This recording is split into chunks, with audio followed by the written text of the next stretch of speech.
In primetime news this evening, Integrity Commission cites State Minister Xavier Main for conflict of interest in $900 million land sale. Nonsense. Prime Minister rubbishes arguments that the government is pushing for a cashless system. In-driver accused of attempted kidnapping tells his side of the story.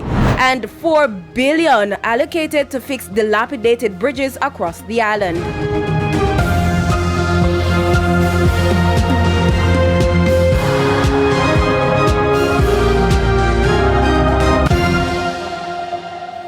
Good evening and welcome to Primetime News. We're live on air and online at onespotmedia.com. I'm Herman Green. And I'm Janella Precious with a preview of what's to come in business news. Andrea Chisholm is here. Well, Janella, gas prices are going up for a third straight week. I'll tell you by how much. Plus, a road show is coming up for small businesses. That and more, well, those and more in the business day. All right, thanks, Andrea. From Andrea, we go to Jeremy. He'll tell us what's coming up in sports. Jeremy? Well, thank you, Herman. Is it all doom and gloom for suspended sprinter Chris Taylor? We'll tell you more about that a bit later on.